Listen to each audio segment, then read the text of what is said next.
And Bruce will as well. Thank you, Bruce. Yep. And I am very excited to welcome you all here to learn about the Educational Associate degree.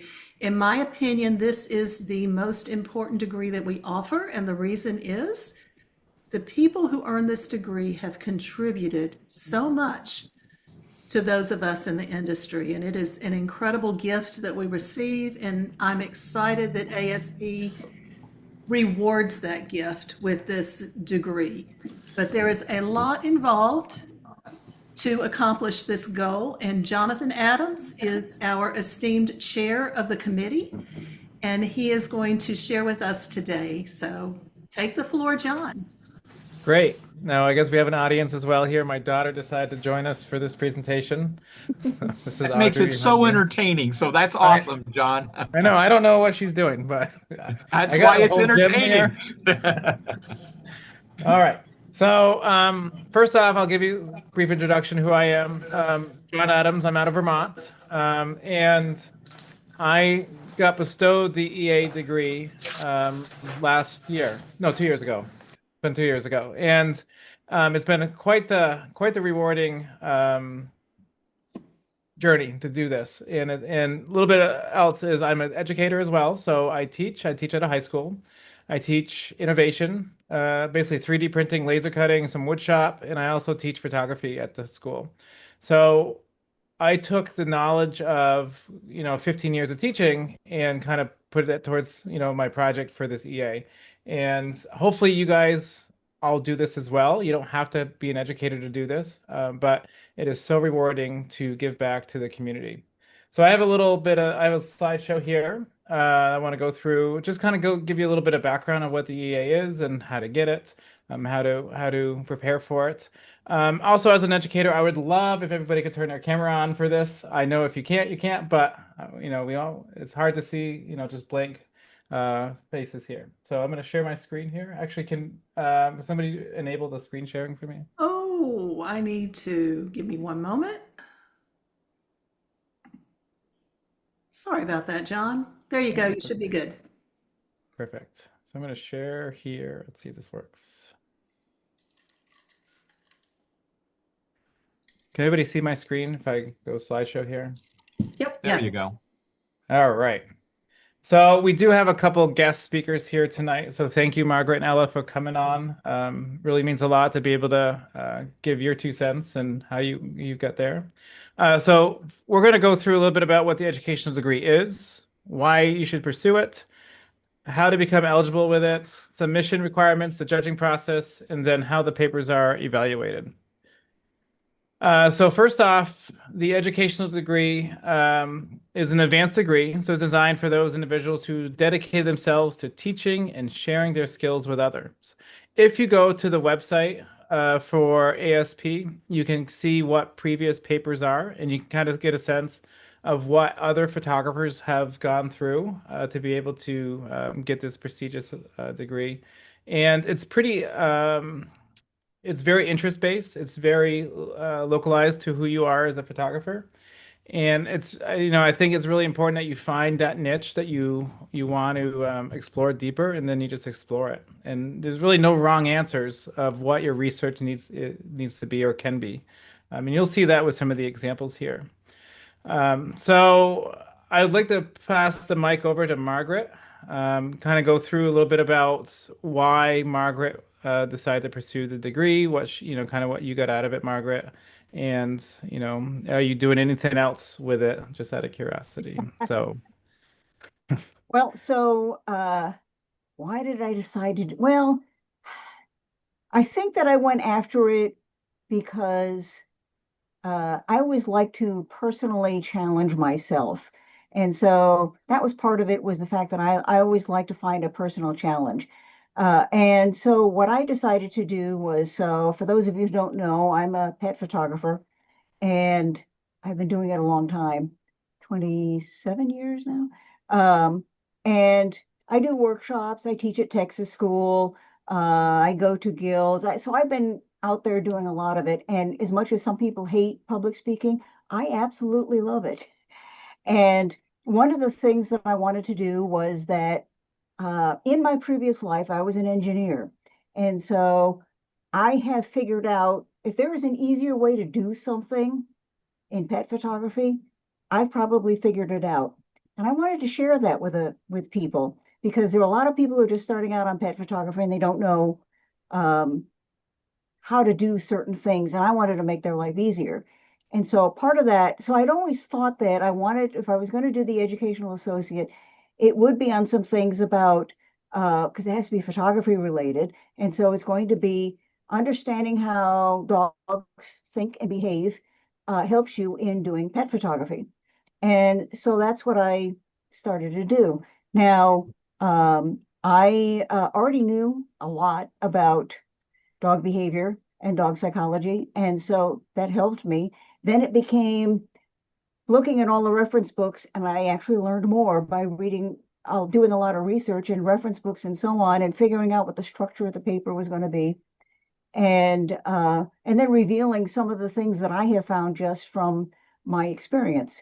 Like many people, I failed the first time. And as Ella knows, I was pretty devastated. And but it was good because I picked myself up. I deserved to fail because once I took a second look at everything and realizing how much better that I could make it, I did.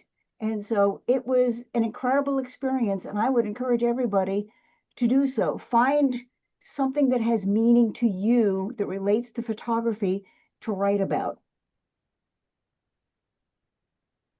Did you have Your paper, Margaret, was using animal behavior psychology and operant conditioning in dog photography, correct? right?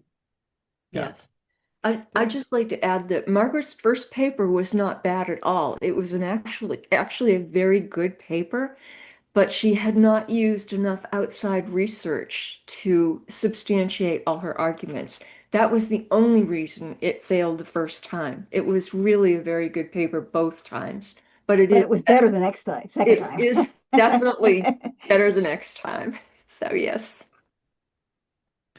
I don't know if anybody's read the papers. I actually read your paper this evening, right before the Zoom conference, and Margaret I thought it was fantastic. So Well, hopefully I, people will read it and find it educational and helpful if they do pet photography, because there are lots of things that perhaps they didn't know. And like I said, some of it is practical experience that might be helpful to them.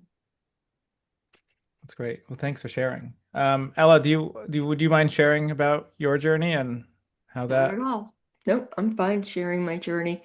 Yeah, I've been teaching Photoshop and photographic imaging at the University of Massachusetts Lowell for since 1999. And in 2013, I was informed that the accreditation process had been changed, and if I did not have a master's degree, I was out as a teacher. So I finally had the delightful excuse to go back to school because I never could financially support that decision before, although I'd always wanted to go get my master's degree. So I went and applied at a low residency program.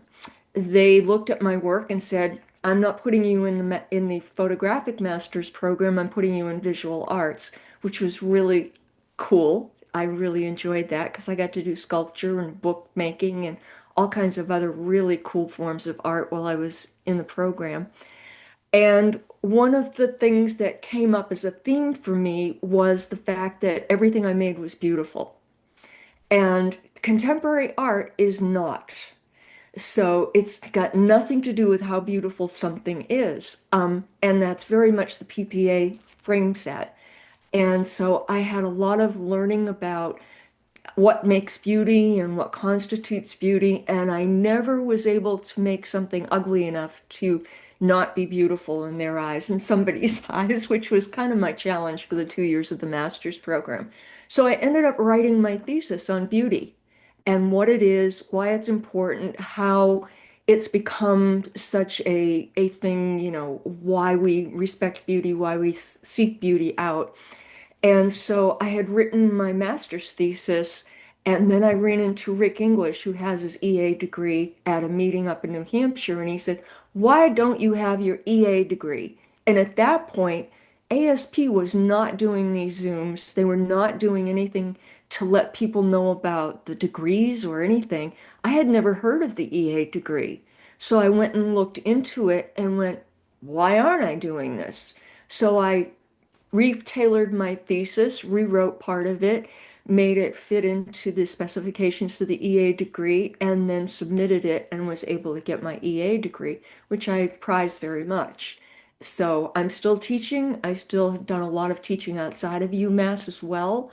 I love doing one-on-one teaching, and that's been a nice accreditation to add to my teaching portfolio. So I appreciate it very much, the opportunity to get an advanced degree that is so associated with what I've loved to do for so long. That's great. Thank you for both of you. And I'll just briefly talk about mine. Mine was 2024, so I guess that was last year I got awarded. Mine was on the importance of art and photography in secondary education, so in high school. And I used we had some budgetary problems at my high school, and arts is always on the chopping block. So I wanted to do some research around why is it important to keep it. And I was also in some master classes as well and I used this research as part of research educational research as well. But I was able to use my paper and persuaded our school board to basically have it so I can teach photography and have it, have a photography class grow. I had 80 students this past year in the photography class, and it's just, grown from just this one paper. So there is some really positive things that can happen with, just exploring this educational associate degree through ASP. So, um, all right, so this is if you go to the website, this is where you find the forums. If you go under the not leadership, where was that? ASP Showcase. There is an awards place on the ASP website, and this is when you click on the educational associate, this is what comes up. And so this kind of goes through what you need in order to kind of, start this process. So basically, you got to be an active ASP member. You got to hold a craftsman degree. You got to be a member in good standing for the ASP and PPA. Now, here's the kicker is that you want to have at least 30 additional speaking or teaching or writing merits beyond a craftsman. So craftsman, you need 13 merits of speaking, 12 merits of anything else. So you need to have at least 43 speaking merits or writing merits. I think it's easier to get the speaking merits than the writing. I think the writing, if you remind me, it's like writing in the PPA magazine. Is that correct? Yeah. Somebody And yeah. judging also counts towards craftsman merits too, Oh, I didn't know that. That's perfect. or at least it did. Yeah. So I did not. That's cool. But yeah. So 30 additional speaking merits. Easiest way to do that if you're not quite there yet is PPA does the Super One Day classes. You can do that twice a year. You can teach 2 classes a year or 4 classes a year. So there's 4 merits every year that you can get. And I also understand, if I might say, Yeah, go ahead. I also understand that there are different areas of the country where they have, I don't know what to call it, a speaking loop, if you will. That because I know that in Texas it used to be, because I did it years ago, you'd go through Louisiana and Houston and then go down to New Orleans and then up around and come back to Dallas. And I have since found out that there are several other places around the country where they have what I would call a speaking loop, where it's you can spend like a week and just tour all of these and drive to all of these different, and so you could knock out a whole bunch of merits right there. Yeah. Yeah, and I've heard of that. Unfortunately, in Vermont, it's not quite there yet. That loop John, there. can I ask a question, John? Sure, go ahead. Is there any other outlet other than PPA magazine for the writing merits to be accomplished? I do not know that question or that answer. Does anybody in the group here know that? Well, I did. What if someone were to submit articles for the ASP magazine? Would that count as credit towards? No, No. unfortunately not. No, I Yeah, think it's just PPA magazine, but I'm not 100% sure of that. yeah. Okay. What do you I think write quite regularly for the Texas PPA magazine, and I don't know that it is ever counted on for anything. Okay. I just So enjoy writing. Yeah, so it's just PPA magazine then. Mm. I know if Okay. you're featured in the PPA magazine and you write a little article, I've gotten a merit from that before, but I don't think any states can give the merits. Um, you guys gotta be thinking too. If I can go into chat, I was just on Facebook. Let me see if I can put this in the chat. There's a link on Facebook. It's called the Affiliate Speakers. So when I became president of Vermont back in 2016, I joined this group, and it was a good way to, network with people who basically want to teach in other states. So if you're interested in teaching and getting those merits, put your name out on this group, and if we figure out what topic you want to teach, go from there, and then you can get some merits for that way. So Yeah, it's a good way to get into it. let's not forget that uh, many local guilds and even state guilds are hungry for good speakers. So Yeah. all you have to do is put the word out, and you should be able to find people places close to you that you would want to travel to. Oh, and you have to be good too, you said? Ouch. There's another. Thank This, you. Oh, this okay. is, Kimberly, this thanks for is for putting the that up. best I of the think, best, yeah. right? The people who achieve this degree. It's not an easy one, but as you've heard from our recipients, it's very worthwhile. Thank you. Yeah. All right, let's see here. All right, so basically what this entitles, you got to write a paper. Now, I know people get excited about a 3,500 to a 10,000 word essay with a bibliography. Now, but it goes quick. Like if you find a topic that you really want, that you really enjoy researching, you could write 15,000, 20,000 word. So basically, I think a 10,000 essay is small compared to this outside research, but it goes quick. Like it kind of starts writing itself as you go through this. So if you find a topic that you're really interested in doing, you'll have no problem, filling those pages. Um, That's the key word. Find something you're interested in yeah. that you have a passion for.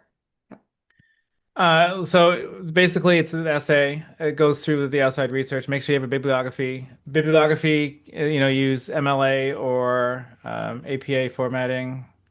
Not APA. Well, APA is not on the list. I used APA and they said it was fine, but MLA or Chicago formatting. There's an application fee, $125 fee. You can buy that right. You can do it right through the ASP website. Once you do that, you submit in a headshot to me, a brief biography of yourself, and then you need to show a document of your merits. That way we can prove or not prove, but verify that you have the 30 beyond the degree. And that's due August 15th. And I do think, are they still as strict as they used to be with the formatting, that it has to follow the MLA format? Well, I did APA because I'm so used to writing APA Mhm. because my endorsement in high school is science, so we write APA. I wrote API not even thinking about MLA, and they said it was fine. So it's Well, all no, based on the judges.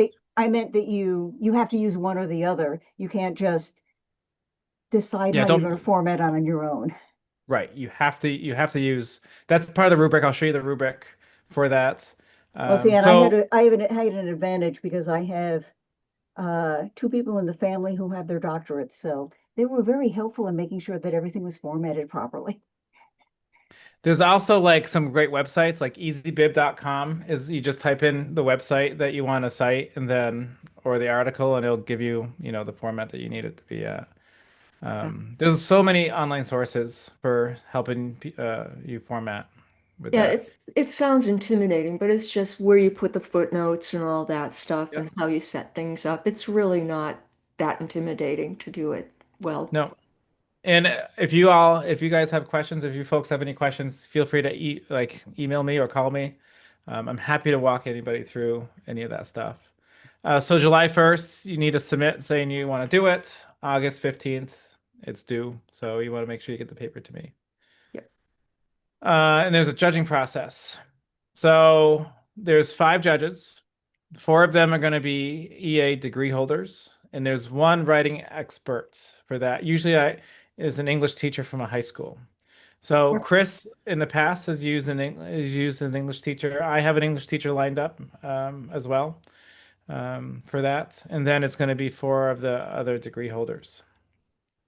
There's a rubric. I'm going to go through what the rubric looks like. You need to score an 80 or above. So 3 of the 3 jurors must score the paper 85. Writing expert must score 80. So, and then this is how the thesis is judged. So there's 80 points. Let me scroll through, and this is kind of, I think, a better graphic for that. So this is the rubric of how your paper is graded. So again, you need an 85 or above from the EA degree holders, and you need an 80 or above from the English teacher. So, does anybody have any questions on this rubric? I'd just like to thank Chris Paulus for creating this rubric because this was a nice addition to the process. Yeah. Is- Chris was a curriculum director, I believe. You know, he's an English teacher, then became a curriculum director. So this was right up his alley. It was fantastic. Yep, exactly. Is this rubric on the website? It is. Good, thank you. Yeah. And there's the other part of it. So, yeah. So the works cited, like the question, you know, your citation is 10 points, you know, between the citation format and the works cited. So, I mean, if you don't do the proper work citation, I mean, that's 10 points off right there. I mean, so if you need an 85 or above, you know, you better make sure everything else is perfect. So, okay. So then after judging, you get a phone call from myself, whether you got it or you didn't. If you got it, congratulations. We'll see you at imaging. You know, you come to the ASP banquet or the gala. If you didn't get it, let's go through what you need to do next time to bring that score up and such.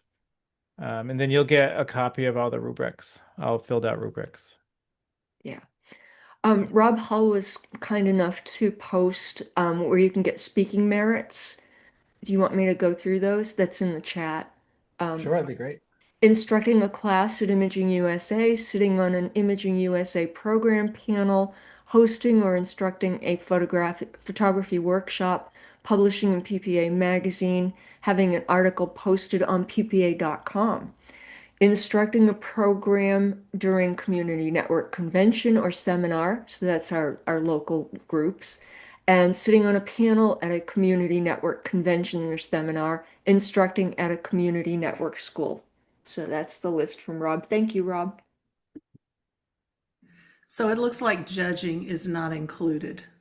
Yeah, it used to be apparently, but it's apparently not anymore.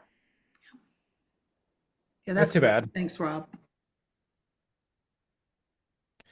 All right, let me unshare here. Does anybody have any questions at all?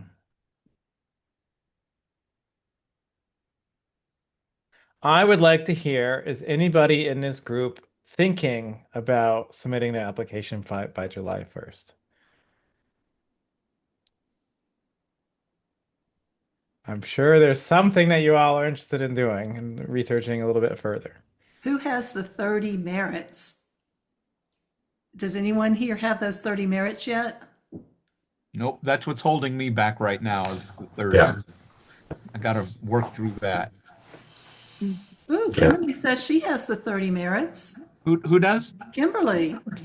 All right, Kimberly. Kimberly, do you have 30 merits or more? I'm working on my EDU 100 right now. I have 55. All right, you and I are going to talk later, Kimberly. You do get merits for judging states or affiliates, community network partners. I'm just checking my merit report, and I did get credit for that. So they are giving merits. But is that a service merit? Yeah, there's Oh, service that's a good merits. question. Yeah, I believe so. So not a speaking. Yeah, it's in addition, it's adding up under the tab with my service merits. Yeah, So it's because not I've not a gotten speaker. service merits for that, but I didn't know what that would go towards. Oh, service merits. Maybe it is service merits. So Yeah. oh well.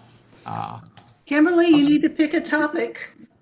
I don't think I could complete research paper and by August with all my jobs right now. Well, this is good homework. Maybe next year. Yeah, next year. Oh, we're still going to talk, Kimberly. I'm always happy to talk to you, John. Well, and maybe, and this is, maybe you don't do it for this year, maybe you get done for next year. Because one of the things that I did was before I actually applied is that I had a pretty good outline about what I wanted to cover and reference books and that kind of stuff that I wanted to use before, because I wanted to have everything lined up before I actually did it. Yeah. Now we'll stop picking on you. Thank you. And thank you for contributing to where you're getting a 100 bar. I'm working on it. I passed the halfway mark. Nice. Very cool. I have 49 merits of speaking, so I'm one more to get there. Yeah. So, John, my understanding is that when you do this paper, it has to be research and it has to present something new in some way, shape, or form. Can you talk a little bit more about the topics? Yeah, so, I don't think you need to do anything groundbreaking. I think, sure, they say new, but I think it's got to really come from you as an individual. So if it's something that you want to do, something that you want to see, that's explore further, I think that's new enough, right? Like, I'm just going to share the screen real quick. On ASP's website, you can see what other people have done. And, there's some really great things. You look at Brian Welsh, 12 elements of a PPA image competition as a guide to marketing. Sure, we've all tried to do that on our website, but let's write a paper about it, right? Focus on rated by Tom Rouse. These are all great topics, and I don't think that's anything groundbreaking. I don't think it's anything new. It's just let's put a spin on it to figure out how can we make it work for ourselves as a person to do that research. Obviously, I would say you don't need to rewrite Brian Welch's paper. That would be a new topic, right? Or would not be a new topic. But if there's some interest that you have, like my interest was in secondary education. There's lots of papers out there about secondary education, secondary research. If you were to look at any education or EDU journal, but is there anything out there that's written in the eyes of a photographer? There's not many high school teachers that are also photographers as well. So, that's kind of where my lens went. My thing was that it has to be something that you are interested in and something that's personal to you, and it has to be somehow related to photography.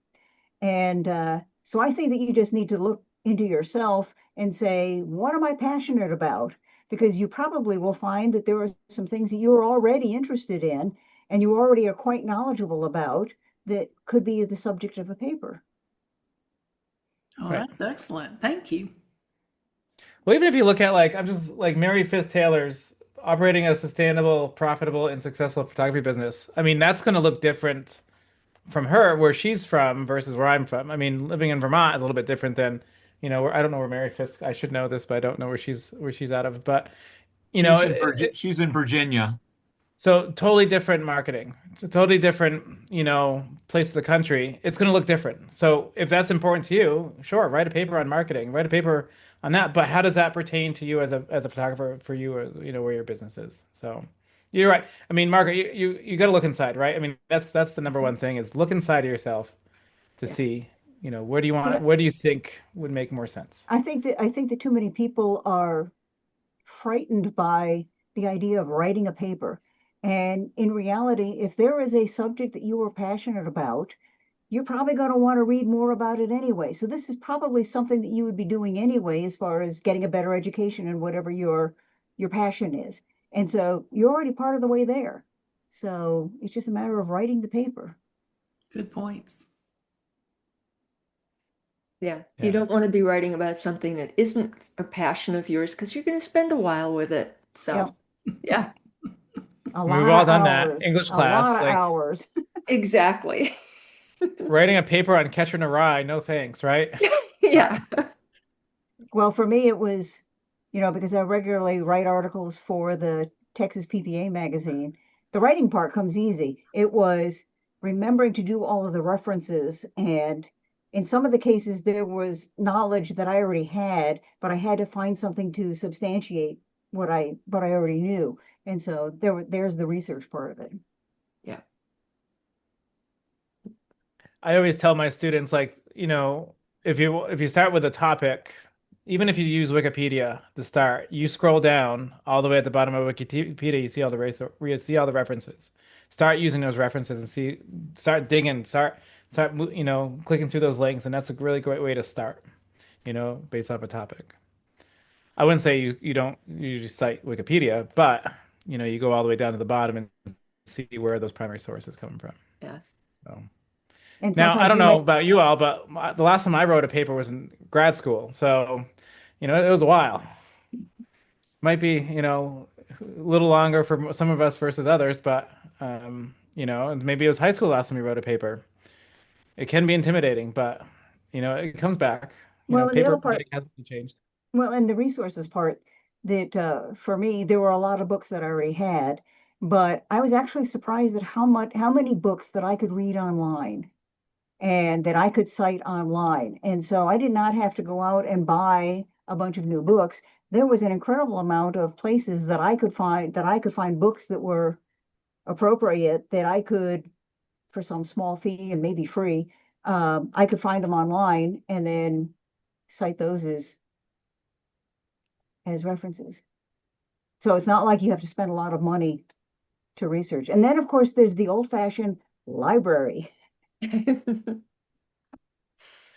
I tell a lot of my students that even if you get on ChatGPT and say, "Hey, I'm looking for primary sources about this and this, can you kind of point me in the right direction?"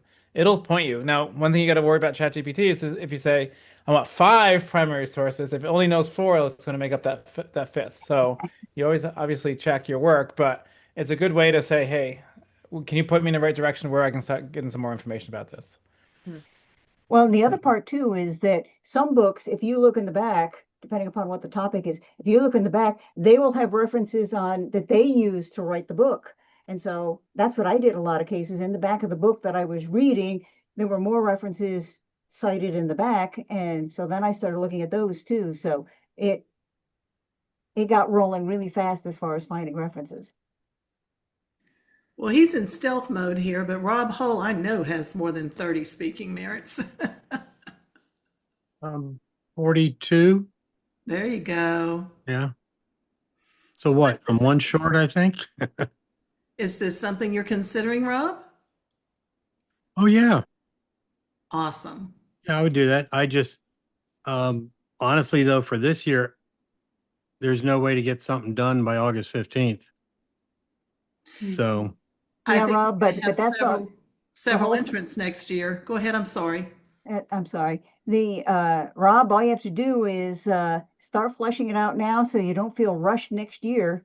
Is figure out where you are now and start researching now, and that way when next year comes around, you can be ready for it. yeah, I mean, I've got a lot of that already done because we write a lot of white papers, stuff like that. And the particular topic that I would work on, there's a lot of sources. There's a lot of disagreement between those sources. So there will not be a consensus at the end. But that's okay. Yeah, that's interesting. It sounds like you're halfway there or more. Yeah, I just need more time before August 15th. Put this date on your calendar for next year so that you'll know it's coming up. And I suggest that for anybody here who's sitting in on this meeting and is interested, and whoever listens to the recording.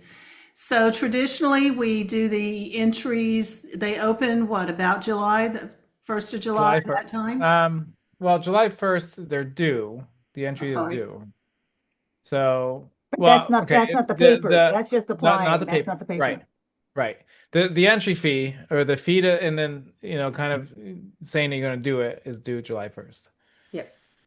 The merit report and all that stuff due July 1st. And then the paper is due sometime in August, generally. We're not doing talking about in the future next year.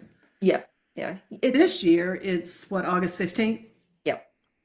Okay. So put it in your calendar in case we don't get the notifications out super early. You'll know it's coming.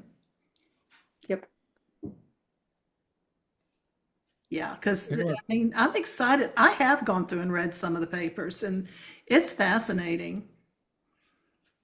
Yeah, they run the gamut from Mary Fisk Taylor talks about business. I talk about beauty, and Christine Newton talked about something very, very technical, erudite, which I I read that one. Yeah, I remember yeah, that. Yeah. that one's a mind blower. But they really run the gamut. So it's not like we limit your topics by any stretch. We're pretty much open to a lot of different viewpoints on a lot of different subjects. As long as they're somehow photography related. Right, as long as it somehow connects to photography. So, Well, and I've actually, I've actually offered my paper to my students for those who want to remember more about dog behavior and how to handle flash with an animal and all of that kind of stuff. So it comes in handy to have it all written, and I just say, here, read this. yeah, it's a really good paper. Thank you. I enjoyed reading it a lot. Good. Are there any other questions or comments? And you can also, Gotcha. ask somebody who's already got their EA for a little feedback if you need it too. So, Do you happen to know what percentage of the papers actually, make it? in my experience, it's about 30 to 50%, depending on the year. So, yeah, The year I did it, there was 3 people, and I was the only one that got it. So, but I don't know. I didn't see the rubrics on the other ones. yeah. Yeah, to be perfectly honest, that was one of the things that was encouraging to me when I was thinking about getting it, was when somebody like Bob Coates told me he did not get it on the first try, and I thought, the pressure is off. Yeah. Yeah, both the fellowship and the EA degree might take more than one try. There's a lot of people that have tried more than once. So, Multiple. And that's okay. And that's okay. Absolutely. That's as it should be, really. Yeah, it should be hard because these are advanced degrees that are really an honor to receive. So it shouldn't be super, super easy to get them. So, and there's no kind of photographs that are involved in the EA degree. It's just paper, unlike the fellowship. So, yep, you've got that, John. Where they find the papers. Yep. Yeah. Yeah. Thank you, John. I had it up on the website. All right. Yeah. Yeah, they're very easy to find. And the fellowship papers are all up there too. So,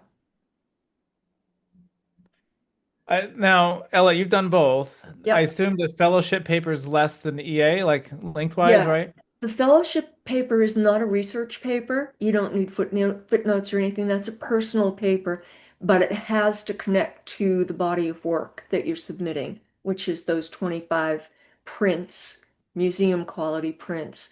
So it's a much less formal paper for the fellowship. The photography in that case, there has to be that connection, but we're not looking for footnotes. We're not looking for research. The EA is definitely a research paper. So, and even though Margaret's brilliant on animals, it has to be research other than your own, Yep. citing Yep. your own stuff. So, yep. But Cool. you've given us some great ways to look for that research too. There's so many things that you can do these days. Just don't try and write it with AI because we'll bust you. So that's something that was not even on the rainbow looking when I wrote mine. So, but now it's everywhere. Yeah. Pretty cool. Any other questions at all? I think we're good to go. And this recording will be available in our library if you want to go back and review it, or if anybody you know is interested and they were unable to attend, be sure to let them know. Gee, so much was said about the fellowship. We should do something like this for the fellowship, Eileen. Well, you missed the announcements. And Oh, next please, week, for those yes, that came on late, can you say it again? next week, we're talking about the fellowship degree, and it will be at 1 p.m. Eastern Time. And we are very excited about that. You'll get to learn all about the fellowship degree on June 12th. And on June 18th at 7 p.m., we're doing our new art call for the second ASP exhibition. I'm saying the wrong word. That will be June 18th at 7 p.m. So be sure to log in and learn all about the new call and the new exhibition. A lot of people have asked about it, and we are really excited to be launching that as well. You Be said the sure to fellowship, sign I'm up. sorry, you said the fellowship was at 1 p.m.? I thought Dennis wanted 7 p.m.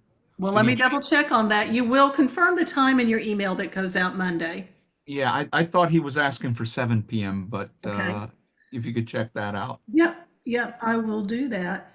And then don't forget to go ahead and plop down your $500 so that you can reserve your cabin for cruising the Danube and enjoying that trip, because it will be fantastic. It really will. And our own Tony Merrill is doing a program on August 14th on abstract photography, and I think some black and white as well. And there will be more to come. Mostly black and white. Mostly black and white. Awesome. Yes. More to come on that in the future. And we will have other programming in between, but since Tony was here, I wanted to be sure to give him a chance to give it a plug. Yeah, let me pull up what I wrote on it before, if I have time. But go ahead. Well, that was the end of my announcement, so you go right ahead. No, it's gonna take me a minute. I wrote a nice little thing, but it'll take me too long to find it. It sounds a lot better than I can talk. So, Well, I did put him on the spot tonight. I'm yeah. sorry about that. But anyway, I'm looking forward to seeing you all next week and learning about the fellowship degree. And hopefully you're all going to jump on asp.com and sign up for our international trip for 2026. Yes, John. Don't also forget to mention that it's available to sign up for Nashville already. You can book your rooms for Nashville so that you can be prepared to attend the gala in the late night lounge in January. But PPA is open right now, so you can start booking for imaging 2026. And you Just don't want to thought miss I'd, those room yeah, block pricing. just thought I'd throw that out there. Hint, hint. Thank you, John. No, truly, you don't want to miss the room block pricing, and it does fill up fairly quickly. So when the word gets out, it will fill up. Hey. And if there's nothing else, thank you all for joining us, and I look forward to seeing you next week. Thank you, John. Bye, everyone. Thank you. Hi, guys. Yeah, thank you, John and Ella you, and John. Margaret. Yeah, and thank you, Ella and Margaret, for sharing. You're welcome. It's Great to see always you. really interesting to hear the three of you and your different stories about your papers and how you came to the decision to write about those particular topics. It's quite clear that it's something that means a lot to you personally. I'm sure it makes the papers a lot more interesting as well. Mhm. Thank you. Y'all take care. Bye-bye.